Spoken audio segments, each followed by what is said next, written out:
नमस्कार मित्रांनो, तुमचं पुन्हा एकदा स्वागत आहे भटकंती आणि निसर्ग या आपल्या यूट्यूब चॅनलमध्ये। आणि मित्रांनो, आज आपण निघालो आहेत आपल्या स्वराज्याची राजधानी रायगडला। तर आपण सकाळी निघालो होतो 3 वाजता पुण्याहून, आणि तिथून आता आपण तामिनी मार्गे आहोत। 127 किलोमीटर आहे तामिनी भटकंतीची टीम। अक्षय, ओमकार आणि सोमेश, आम्ही चौघजणच आलो। वरून तामिनी मार्गे आपल्याला 3 ते 3.5 तास लागतात आणि आपण आता बरेच पुढे आलेलो आहोत आणि इथून एक अर्ध्या तासात आपण रायगडच्या पायथ्याशी पोहोचू आणि तिथनं आपण पुढे ट्रेक चालू करूयात। चला तर। रायगड किल्ला छत्रपती शिवाजी महाराजांचा अत्यंत महत्त्वाचा किल्ला होता। स्वराज्याची दुसरी राजधानी म्हणजेच रायगड किल्ला। रायगड किल्ला पुणे शहरापासून 152 किलोमीटर अंतरावर आहे। मुंबई शहरापासून 161 किलोमीटर अंतरावर आहे। हा किल्ला समुद्रसपाटीपासून 820 मीटर म्हणजेच 2700 फूट उंच आहे। रायगड हा किल्ला स्वराज्यातील एक महत्त्वाचा किल्ला आहे। छत्रपती शिवाजी महाराजांनी रायगडचे स्थान आणि महत्त्व पाहून 16व्या शतकामध्ये याला आपली राजधानी बनवण्याची ठरवली। त्या रीतीने आता आपण पोहोचलेलो आहे पाचड या गावामध्ये आणि एक नाश्ता थोडाफार केलेला आहे आपण, आणि आता एक 5 ते 10 मिनिटांमध्ये आपण पोहोचू रायगडच्या पायथ्याशी आणि तिथनं आपला जो ट्रेक आहे तो आपण स्टार्ट करणार आहोत। रायगडच्या पायथ्याशी पोहोचण्यासाठी आपल्याला एक ऑलमोस्ट 5 ते 10 मिनिटं लागतील। सो चला आता आपण पायथ्यापाशी पोहोचू एक 5-10 मिनिटात आणि तिथनं आपला ट्रेक सुरू करू।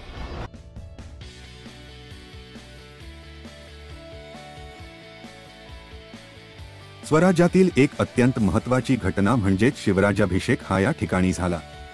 इंग्रजांनी गड ताब्यात घेऊन गडावर लूट आणि नासधूस केली। सदर किल्ला हा महाराष्ट्र शासनाच्या पुरातत्व विभागाचे संरक्षित स्मारक आहे। रायगडचे प्राचीन नाव रायरी हे होते। युरोपची लोक त्यास पूर्वेकडील जिब्राल्ट असे म्हणत असत।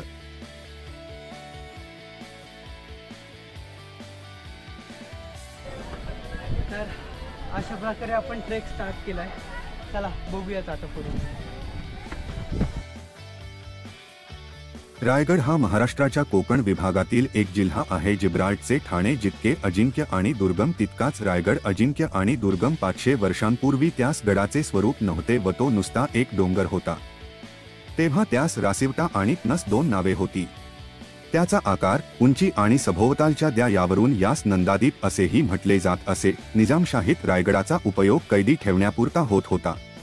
मोरे यांचा प्रमुख यशवंतराव मोरे जावळीहून पळून रायगडावर जाऊन राहिला तर प्रतापराव मोरे विजयपूरला पळाला। महाराजांनी 6 एप्रिल 1656 रोजी सायरी म्हणजेच रायगडास वेढा घातला आणि मे महिन्यात राहिली महाराजांच्या ताब्यात आला।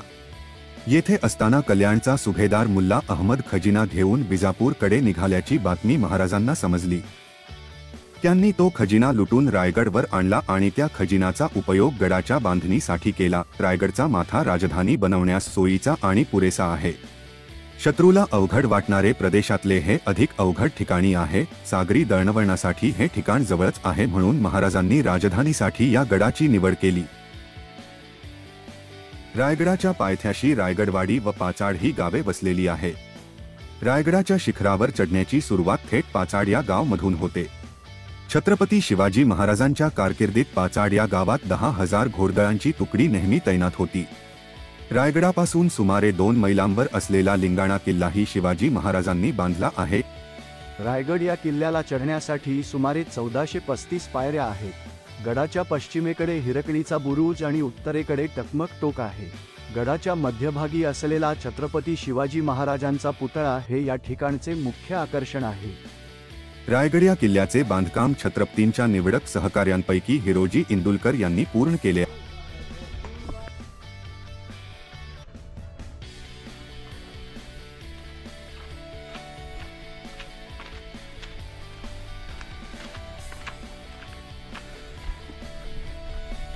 ठीक आहे, आता आपण आलेलो आहे, अर्ध्या वाटापर्यंत आलेलो आहे आणि बुरुज देखील बघू शकता तुम्ही इथे।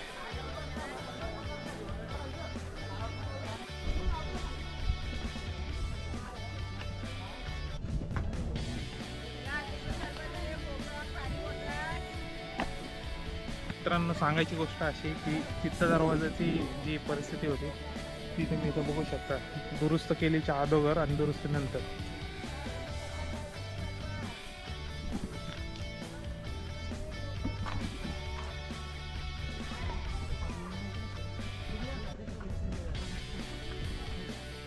रायगड किल्ल्यावर महादरवाजा, नगरखाना दरवाजा, पालखी दरवाजा, मेना दरवाजा, वाघ दरवाजा हे 5 महत्त्वाचे दरवाजे आहेत, जे किल्ल्याचे शत्रूपासून रक्षण करत असे. खुबलढा बुरुजाच्या ठिकाणी पूर्वी चित्त दरवाजा होता, जो आता उद्ध्वस्त झालेला आहे.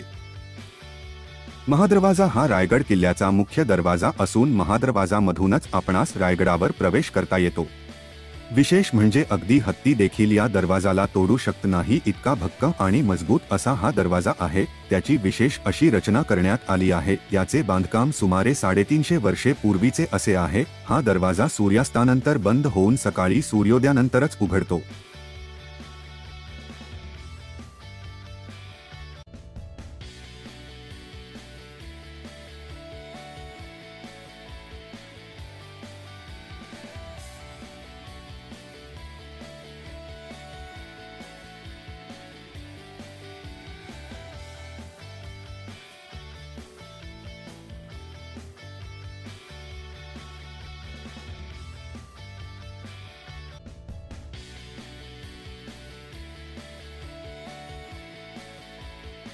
आता आपण चित्त दरवाजा पार करून महादरवाजापाशी आलेलो आहे. आणि महादरवाजापाशी तुम्ही बघितलं असेल तर ते दरवाजाचा आकार हा गोमुखी आहे. त्याचं कारण असं, जरी शत्रूंनी जरी हल्ला केला तरी दरवाजा डायरेक्टली तोडताना यासाठी त्याचा आकार हा गोमुखी आकाराने केलेला आहे.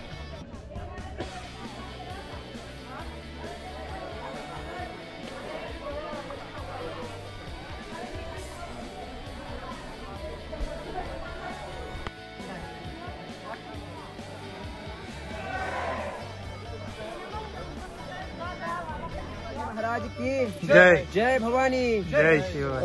अखंड महाराष्ट्राचे आराध्य दैवत छत्रपती शिवरायांना सर्वप्रथम रायगडावरून वंदन करतो आणि या रायगडावर मी आपल्या सर्वांचं सहर्ष स्वागत करतो. नमस्कार, जय शिवराय. सर्वप्रथम तुम्हाला माझा परिचय करून देतो. माझं नाव जे आहे हे अनिल बाबू कुकडे. माझं शिक्षण 12वी उत्तीर्ण आणि गेल्या 10 वर्षापासून या रायगडावरती मी गाईडचं काम करतो.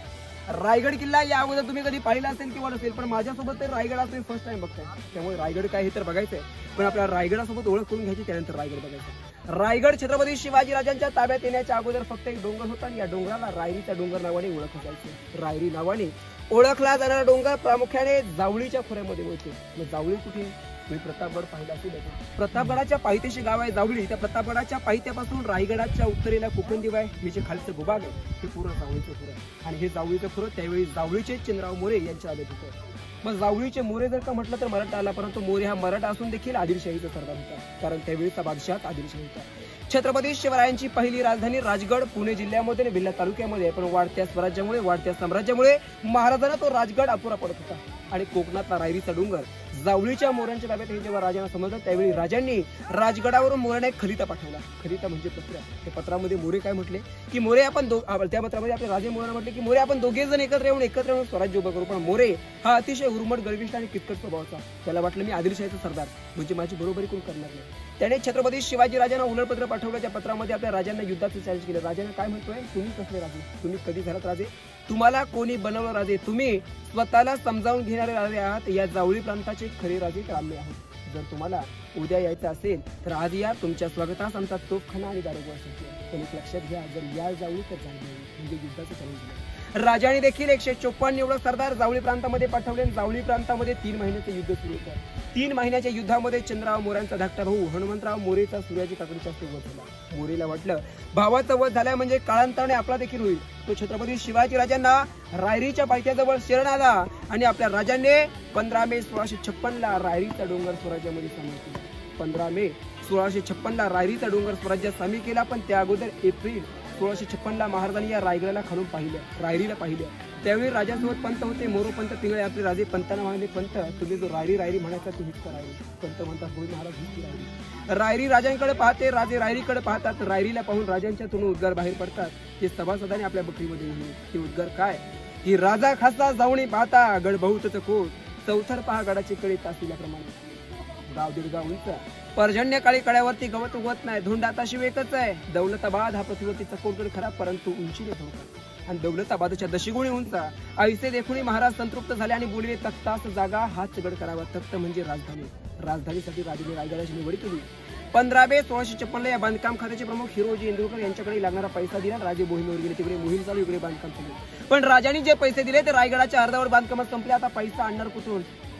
राजांची भेट घेणं शक्य नव्हतं, कारण महाराज मोहिमेवर होते. आयत्या वेळी बांधकाम तर थांबू शकत नव्हतं, कारण राजधानी होती. मग आयत्या वेळी हिरोजी नावाच्या माणसाने स्वतःचं घरदार, सोनं नाणं, धन दौलत विकली. हे कमी पडलं म्हणून पत्नीच्या अंगावरचे दागिने कालीन गडासाठी घेतले. 14 वर्षामध्ये रायगडाचं बांधकाम पूर्ण झालं. 14 वर्षात रायगडावर काय बांधलं तर 14 वर्षात रायगड किल्ल्यावर भली मोठी 11 तलाव खोदली, 84 टाकी आणि 350 इमारती बांधल्या. हे ऐकलं की प्रश्न एक पडतो, 2500 पायऱ्या चढून आलो, हातामध्ये पाण्याची बॉटल येत नाही, तर त्यावेळेच्या बांधकामाला लागणारा दगड कुठून आणला? दगड खालून घेऊन येणं शक्य नव्हतं. कधी समजतं? जेव्हा आपण चढू येतो त्यावेळी.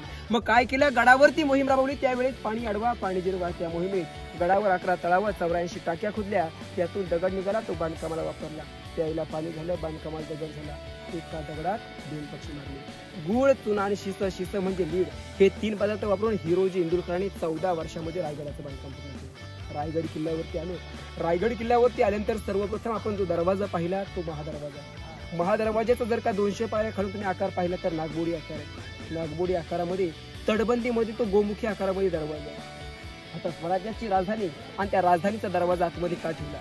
जर का समोरून शत्रूने आक्रमण केलं तर त्या आक्रमण तोफेचा गोळा आल्यानंतर दरवाजावर आदळेल की बुरुजावर आदळेल? तर बुरुजावर आदळेल. बुरुज ढासळतील पण दरवाजा मात्र सुरक्षित आहे. दरवाजा आता तोफेचा गोळा आल्यानंतर टर्न तर घेऊ शकत नव्हता, त्यामुळे दरवाजा सुरक्षित आहे. त्यासाठी तो दरवाजा आतमध्ये बांधला. तिथे सागवणी लाकडाचा तुम्ही दरवाजा पाहिलात, तो दरवाजा मात्र फेब्रुवारी 2016 मध्ये आर्किओलॉजी भारतीय पुरातत्व विभागाने ऐतिहासिक कल्पना करून बसवली. परंतु त्या दरवाजाच्या वरती पाहिले तर छोटे छोटे खड्डे आहेत. कशासाठी? जर का रायगडावरती दरवाजा तोडायला शत्रूंची झुंड आली तर वरून गरम तेल ओतायचं, भाला सोडायचा, जेणेकरून शत्रूला जखमा होती, इजा होती, शत्रू घाबरून पळून जाईल. त्याच्या वरती आल्यानंतर तुम्ही 2 तोफा पाहिल्यात. त्या तटबंदीला जर पाहिलं तर लाईनीमध्ये अशा 8 तोफा आहेत. तटबंदीमध्ये पहाऱ्यासाठी ठेवले होते, येणाऱ्या शत्रूवर आक्रमण करायचं. आता रायगड जर सांगायचं म्हटलं तर स्वराज्याची राजधानी, पण स्वराज्याची राजधानी म्हणून रायगडच का? आणि गड किल्ले होते. रायगडला राजधानी म्हणून निवडण्यामागचे काही कारण आहेत. पहिलं कारण काय आहे की रायगडाला 4ही बाजूने सह्याद्रीच्या पर्वतरांगाने वेढले, पण कोणती सह्याद्रीची पर्वतरांग रायगडला जॉईन येतच नाही. जॉईन येतात जास्ती तर रायगडावर शत्रूने म्हणून आक्रमण केलं असतं, म्हणून याला राजधानीसाठी निवडलं. दुसरं कारण, या रायगडाच्या 2 बाजूने 2 नद्या वाहतात. या बाजूने काळ नदी तर या बाजूने गांधारी नदी. आणि तिसरं कारण म्हणजे जिथून गाडी पार्किंग केली तिथून एकदा जर रायगडाकडे पाहिलं तर कुठे तटबंदी पाहायला मिळाली, कुठे नदी. यालाच म्हटलंय गनिमी कावा. येणारा शत्रू सुद्धा कन्फ्युज झाला पाहिजे की रायगड कुठे आहे हे त्याला देखील कळायला नको. त्यासाठी हा किल्ला असा आहे. परंतु जर सांगायचं म्हटलं तर या रायगडाची समुद्र सपाटीपासून हाईट ही 2851 फूट आहे.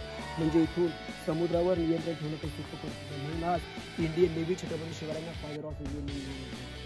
दर्यावर अक्षरशः ठेवायचे आपल्या राजाने शिकवलं. आणि रायगडाची पायथ्याते माता हाईट आहे 1350 फूट 870 मीटर मधलं अंतर, जवळजवळ 3.5 किलोमीटरचा, 2360 पायऱ्या चढून 2 तासामध्ये गडावर चढला. रायगड काय आहे हे आज समजलं असेल. खरं तर जोपर्यंत डोक्यातले केसाचा घाम पायाच्या नकापर्यंत जात नाही तोपर्यंत रायगड काय कळत. आता रायगड जर का सांगायचं म्हटलं तर रायगड उद्ध्वस्त आहे. आपण रायगड पाहिला पूर्ण ढासळलेला पाहायला मिळतो. का असं? रायगडच नाही तर आपल्या राजांचा कोणता किल्ला सुरक्षित आहे? दादा कोणताच किल्ला सुरक्षित नाही. जो किल्ला बघायला गेलो तो किल्ला ढासळलेला पाहायला मिळतो. असं का? कारण या मागचं कारण एक आहे, राजस्थानचे किल्ले बघायला जा, राजस्थानचे किल्ले सुरक्षित आहेत. मग जर का राजस्थान सुरक्षित आणि स्वराज्य ढासळले तर यामागचं कारण काय? यामागचं कारण एक आहे, राजस्थानचे राजे त्या इंग्रजांना शरण गेले म्हणून त्यांनी त्यांचे किल्ले शाबूत ठेवले. आणि मराठ्यांचे राजे कधी कोणासमोर झुकले नाही, वाकले नाही, म्हणून त्यांनी आपले किल्ले उद्ध्वस्त केले. पण महाराजांचं वाक्य होतं, मरण आलं तरी चालेल पण शिर जाणार. आणि म्हणून एक शिर म्हटलाय, तो शिर ऐकून आपण या ठिकाणी माहिती थांबवणार आहोत. तो शिर काय म्हटलाय? ती शिर म्हटलाय की अंधाराला घाबरत नाही, ती आभाळाची साथ आहे. अरे अंधाराला घाबरत नाही कारण ती आभाळाची साथ आहे. आणि मोडील पण वाकणार नाही कारण मर्द मराठ्यांची जाते. बोला छत्रपती शिवाजी महाराज की जय. जय भवानी, जय शिवाजी. रायगड किल्ल्याविषयी वाचताना रायगडवर तोफा ब्याच होत्या, पण ज्या महत्वाच्या 17 तोफा होत्या त्यांची नावे माहीत नव्हती ती आज सापडली. काही नावे मुस्लिम आहेत कारण बहुतेक त्या लुटीमध्ये मिळाल्या असतील. गंगासागर, मुलना, पेरुजंगी, भुजंग, रामचंगी, पद्मेण, फते लष्कर, फतेजंग, सुंदर, रेक्म, मुंगसी, शिवप्रसाद, गणेश, लांडा कसाब, चांदणी, भवानी, नागी. बोला छत्रपती शिवाजी महाराज की हे बघा, सर्वप्रथम एक सांगेन की जसे आपण रायगडावरती यायचं सर्वांनी स्वप्न पाहिलं, तसे सर्वजणांचं स्वप्न साकार झालं. कारण आज आपल्या सहलीतले सगळे 100% पोरं गडावरती आले सहलीसाठी. कोण अर्ध्या रस्त्यामध्ये थांबलं नाही किंवा कोणाला थकवा आलं नाही. ही सर्वात एक आनंदाची गोष्ट आपल्यासाठी की आपण सगळेजण रायगड चढलो. आता आपण इथे आहोत. आपल्या पाठीमागे बघा एक खांब आहे, पाहिलं का? आता जाणकारांची तर याच्यावर वेगवेगळी तर्क आहेत. काही जण सांगतात तो मल्लखांब आहे. आता मला एक सांगा, जर का तो मल्लखांब असता तर त्याला ती कडी असते का? नसती, कारण मल्लखांबाला कडी नसते ना. दुसरं तर्क असा आहे की तो घटिका स्तंभ. घटिका स्तंभ म्हणजे काय ते सांगतो. आज आपल्याला कोणी टायमिंग विचारलं किती वाजले तर आपण पटकन घड्याळ बघतो किंवा मोबाईल बघून टायमिंग सांगतो. पण पूर्वीचे जे आपले आजी आजोबा होते ते घड्याळ बघून टाइम सांगत नव्हते, ते दिवस बघून टाइम सांगायचे. मग जाणकारांची मते त्या दिवसानुसार त्याची सावली गोल फिरायची. पण याचा जर का तुम्ही विचार केलात तर हे उन्हाळी शक्य आहे. उन्हाळी याची सावली फिरू शकते, पण पावसाळी कसं? कारण पावसाळी ऊन नसतं, त्यामुळे हा घटिका स्तंभ देखील नाही, हे आपण सांगू शकतो. तिसरं कारण असं आहे, जर का कैदी असेल तर त्या कैद्याच्या हात त्या कडीला बांधायची आणि त्याला चाबुकाच्या फटकेने मारला जायचा. आणि चौथं कारण असं आहे, जर का घोडे उधळले तर त्या ठिकाणी घोड्याला बांधायचं, जेणेकरून बांधलेले घोडे शांत होतील. आता आपण इकडून जाणार किल्ला बघायला बाले किल्ला जायचंय, पण आता जातानाच आपल्याला हे तळाव बघायला मिळेल. हे तळाव आपल्याला वरून स्पष्टपणे पाहायला मिळतं. त्या तळावाला हत्ती तळाव असं नाव दिलंय. हत्ती तळाव म्हणजे काय? थांबायचे. हत्ती तळाव म्हणजे काय? वरून बघायचंय, वरून ते क्लिअरपणे पाहायला मिळतं. हत्ती तळाव म्हणजे छत्रपती शिवरायांच्या शिवराज्याभिषेकाला रायगड किल्ल्यावरती बलाढ्य देहाचे 2 हत्ती आणले होते त्या काळात. तर त्या हत्तींना प्यायला पाणी, अंघोळीला पाणी या तळावातून वापरायचं. पण हे तळाव गेल्या 150 वर्षापासून लिखित होतं. मग या वर्षी या तळावाचा 90% लिखित काढलं शिवाजी राजांचे 13वे वारसदार कोल्हापूरच्या युवराज छत्रपती संभाजी राजांच्या रायगड विकास प्राधिकरणातून याचं 90% लिखित काढलंय आणि अजून 10% लिखित काढण्याचं काम चालू आहे. या वर्षी त्याचं सगळं 100% लिखित निघेलच. परंतु आपल्याला प्रश्न पडतो, 2 पायाचा माणूस इथे येणं शक्य नाही, तर त्या काळात 4 पायाचे हत्ती कसे आणले होते? तर या हत्तींचं कसे आणले याचं उत्तर तुम्हाला मी इथे सांगणार नाही. पण जिथे आपल्या महाराजांचा राज्याभिषेक झाला त्या सदरेमध्ये तो प्रश्न इंग्रज वकील हेनरी ऑक्झेटनला पडला होता. आणि त्या प्रश्नाचं उत्तर काय आहे हे महाराजांच्या राजसदरेमध्ये मी तुम्हाला सांगेलच. आता जाताना इथून तळाव बघून आपण किल्ल्यावरती जाणार आहोत. बोला छत्रपती शिवाजी महाराज की.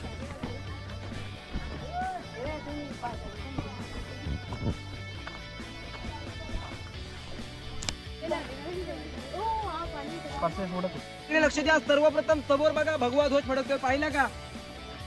समोरचा पहिला भगवा झेंडा पाहिला ना? तो आहे टकमक टोक राजांच्या काळात. समोर बघा रेलिंग केलेला टोक आहे, तो आहे टकमक टोक. राजांच्या काळामध्ये चोरी, लबाडी, गद्दारी, फितोरी करेल त्याला 7 दिवस शिक्षा होती आणि 8व्या दिवशी जर का तो कबूल आला नाही तर त्याला डबल गोंत्यात भरायचं, गोंत्याची गाठ मारायची आणि तिथून 1250 फुटाच्या दरीत फेकून दिलं जायचं.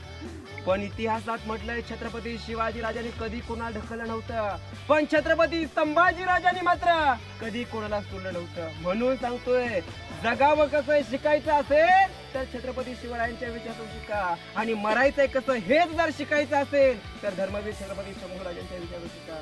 तर अनाजी पंताला हत्तीच्या पायाखाली पालीमध्ये दिलं आणि माळ सावंत यांचा कडेवर त्या टकमक टोकावर झाला. तर त्यावेळी इथून घडलेला प्रसंग आहे असं सांगतात, परंतु त्या गोष्टीचा आपल्याकडे ऐतिहासिक पुरावा नाहीये. त्यामुळे दंतकथा सांगतोय असं समजा. त्यावेळे आपल्या आऊसाहेबांचा वाडा पाथरमध्ये होता. राजाने आता राजे काय करायचे, रोज आऊसाहेबांच्या दर्शनाला जायचे.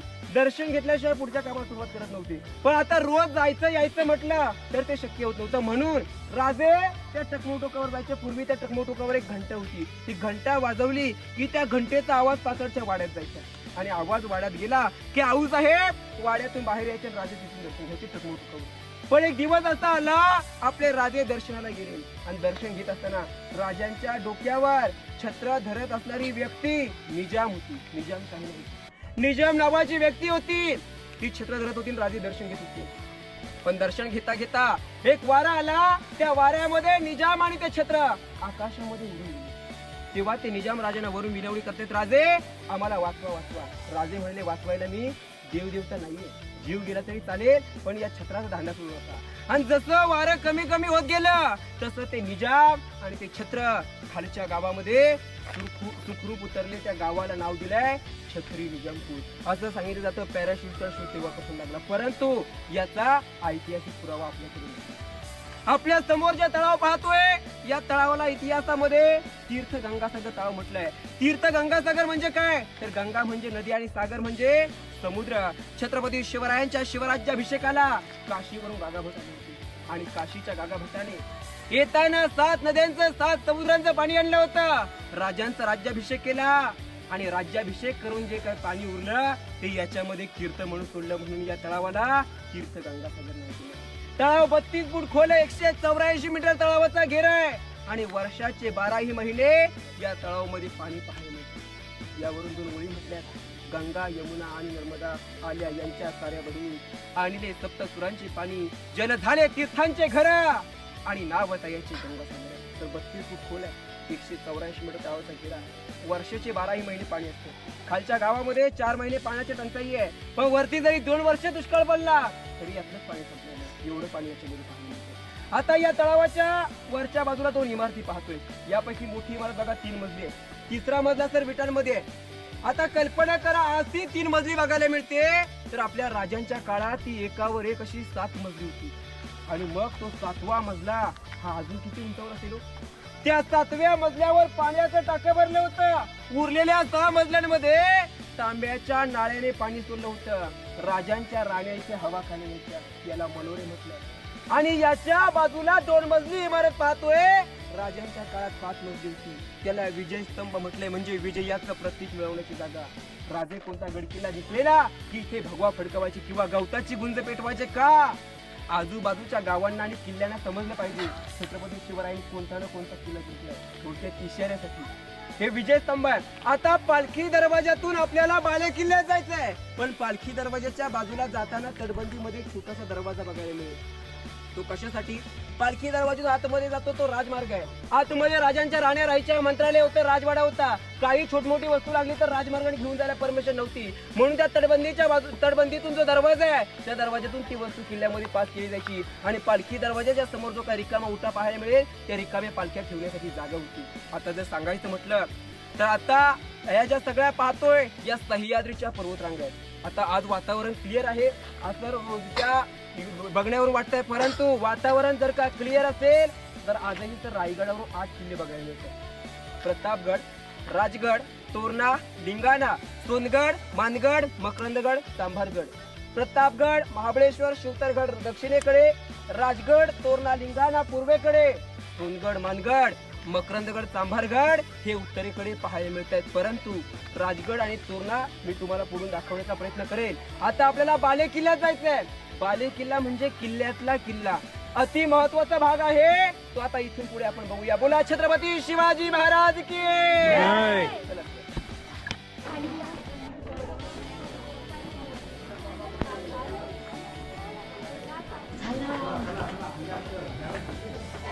धर्मवीर छत्रपती श्री संभाजी महाराज की जय.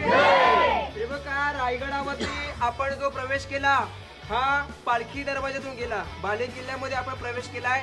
रायगडावरती आपण पायरी मार्गाने आलो म्हणून आपण समोरून आलो, पण जे शिवभक्त जर रायगडावरती रोपवेने येतात ते किल्ल्याच्या पाठीमागच्या बाजूने बॅक साईडने येतात. आता समोरच्या बाजूला पालखी दरवाजा आहे आणि पाठीमागच्या बाजूला मेना दरवाजा आहे.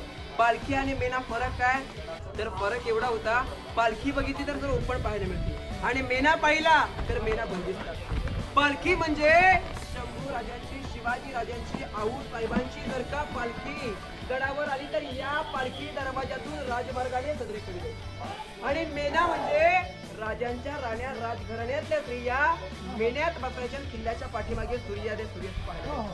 त्या मेना दरवाजातून तुम्ही 128 पायऱ्या उतरून खाली गेलात तर रोपवे बघायला. रोपवे ऐतिहासिक पॉईंट 1996. आता दोन्ही दरवाजांच्या मध्ये ही अशी आडवी भिंत गेली. या भिंतीला तर असे लाईनीमध्ये 6 दरवाजे आहेत आणि आतमध्ये मोठमोठे 6 दालनं. याला म्हटलंय राण्यांचे महल. तुम्हाला माहिती आहे आपल्या महाराजांना राण्या किती होत्या, आपल्या राजाला एकूण राण्या होत्या 8. मुळाबाळासाठी, सेवेसाठी, संसारासाठी केल्या नव्हत्या. या स्वराज्यात सैन्य कमी होतं, ते सैन्य वाढावं, त्यासाठी महाराजांनी 8 गावातल्या 8 नामवंत सरदारांच्या मुलीशी लग्न केलं, जेणेकरून त्या गावातले लोक स्वराज्यात सामील होतील आणि स्वराज्यातलं सैन्य कारभार वाढेल, या हेतूने राजाने 8 राण्यांची नावं सांगतो बघा. सईबाई, सोयराबाई, सगुणाबाई, तकवारबाई, काशीबाई, गुणवंतबाई, पुतळाबाई आणि लक्ष्मीबाई अशा 8 राणी होत्या. पण रायगडावरती महाराजांच्या 6 राण्या राहायच्या. मग प्रश्न पडतो, राजांना राण्या 8, गडावर राहायच्या 6, मग राजांच्या 2 राण्या होत्या. राजांची कोण राणी सईबाई. अत्यंत दुर्दैवी घटना घडली. सईबाईंना रायगड पाहता संभाजी राजे हे अवघ्या 2 वर्षाच्या असतानाच त्या सईबाईंचं निधन त्या राजगडावर. राजांच्या 3ऱ्या राणी पुतळाबाई. तर रायगड पायथ्यापासून 2 किलोमीटर खाली गाव आहे पाचाड. पाचाड गावामध्ये राष्ट्रमाता राजमाता जिजाऊ मासाहेबांचा 9 एकरचा वाडा आहे. आऊ साहेबांचं वय झालं होतं. उतरत्या वयात त्यांना गडावरचं हवामान सहन होत नव्हतं. आऊ साहेबांच्या सेवेला राजांच्या पुतळा राणी पाचाड. 2 राण्या बाहेर होत्या, समजलं का? उरल्या राण्या 6. त्या 6 राण्यांच्या लाईनीमध्ये असे सगळे सारखे 6 महल आहेत. प्रत्येक राणीसाठी एक महल होतं. पण सगळे पाहिले तर सगळे सारखे, वेगवेगळे बांधले नव्हते. वेगवेगळे बांधले असते भेदभाव झाला असता. भेदभाव झाला असता आज हे स्वराज्य उभं राहिलं असतं. त्यामुळे सगळे महल सारखे. त्याची रचना काय? एका महलामध्ये उद्ध्वस्त अवस्थेत असे 2 जोते आहेत. पहिला जोता किचनचा, दुसरं बेडरूम. एका बाजूला हवा खायला खिडकी तर एका बाजूला इंडियन टॉयलेट बघायला पाठवणार आहे. पण प्रत्येक राणीच्या महलासमोरचा चौथरा आहे, याला राणी वस्ता म्हटलंय, सर्वंट क्वार्टर. राजांच्या राण्या होत्या, त्यांचे नोकर चाकर होते, त्यांची ही घर आहे. आता इथे आलो, ऊन लागते. प्रश्न पडतो याच्यावर काही चिपकून होतं की नव्हतं. तर रायगडावर तुमच्या माहितीसाठी सागवाडी लाकडाचे कॉलम उभे होते. आज आपण कॉलम म्हणतोय, पण पूर्वी त्याला पिलर हा शब्द वापरला जायचा. सागवाडी लाकडाचे पिलर. वरून पूर्णपणे खापरळी कौलाचं छत होतं. मखमली पडद्याने, पैठणी कपडाने, गोंड्याच्या फुलाने पूर्ण पठार गुंडाळून आतमध्ये कावदेव्यानी मशिदी चौली होता. मला एक सांगा, सायंकाळच्या वेळी 7-7:30 कुठल्याही सह्याद्रीवरून एकदा जर का रायगडाकडे नजर टाकली तर त्यावेळेचं वैभव काय बघायला मिळतं? आज ते वैभव बघायला मिळत नाही का? रायगडाच्या पाठीमागे डोंगर आहे. कुठल्याचा डोंगर? त्या डोंगरावर इंग्रजांचे 2 अधिकारी कर्नल पार्थर आणि मेजर हॉर्न याने तोफा चढवल्या आणि 10 मे 1818 कोटल्याच्या डोंगरावरून रायगडावर तुफीचा भडीमारा झाला. आणि भडीमारा इतका प्रचंड ठरला, जो रायगड बांधायला 14 वर्ष लागले. तो रायगड अवघ्या 11 ते 12 दिवसात जळून गेला. आज पाहतो दगडात पडलेल्या वस्तू, लाकडाचं होतं जळून गेलं, मातीचं होतं तुटून फुटून गेलं आणि दगडाचं आहे ते उद्ध्वस्त अवस्थेत आपण पाहतो. एका राणीचा महल बघायचा आहे, त्यानंतर पुढे धान्याचं कोठारी मंत्रालय बघायला जाणार आहोत. बोला छत्रपती शिवाजी महाराज की जय.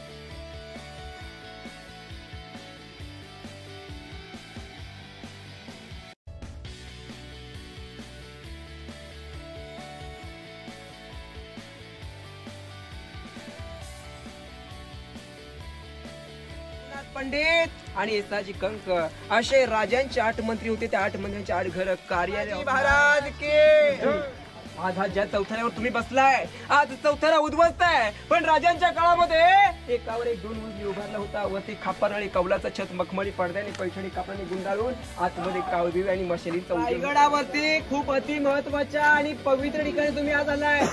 खर तर याच दरबारामध्ये आणि याच जागेवर आपले राजे आणि सर मूर्तीच्या गळ्यामध्ये कित्येक हात पाहतो. पण यातला पहिला हात न चुकता रोज सकाळी 7 वाजता गेल्या 32 वर्षापासून सांगली शिवप्रदेशाचे दुर्वर्य संभाजी भिडे गुरुजींचं नाव ऐकून माहिती असेल. भिडे गुरुजींची धारकरी या रायगडावर होते आणि त्या मूर्तीची आपल्या समोर छत्रपती शिवरायांची मूर्ती पाहतोय. एक राजांच्या सिंहासनात बसवायला आणली होती, पण सिंहासनामध्ये बसवली नाही, कारण या मूर्तीच्या पायाचं जोडे आणि महाराज गादीवर बसायचे त्यावेळेस पायात जोडे घालत नव्हते. हवाय कारण जेव्हा जेव्हा तुम्ही जगदीश्वराच्या दर्शनाला याल तेव्हा तेव्हा तुमचे चरण आमच्या नतमस्तकी स्पर्श होतील. तुमच्या चरणाची धूळ आमच्या नतमस्तकी लागेल आणि आम्ही केलं कार्य ते आम्हाला तुमच्या चरणाशी अर्पण करायचंय. म्हणून त्या ठिकाणी सेवेचे ठाई तत्पर हिरोजी इंदुरकर माहिती साली रयतेला पोरके करून आपले राजे स्वर्गवासी झाले. जगदीश्वराच्या समोरच छत्रपती शिवाजी महाराजांची समाधी आपल्याला पाहायला मिळते. छत्रपती शिवाजी महाराजांनी जिजाबाईंना रायगड किल्ल्याच्या जवळ पाचाड येथे एक सुंदर वाडा बांधून दिला. आपल्या वयाच्या 76व्या वर्षी राजमाता जिजाबाईंचे रायगडच्या पायथ्याशी असलेल्या पाचाड गावी वृद्धापकाळाने निधन झाले. या गावी राजमाता जिजाबाईंची समाधी आहे.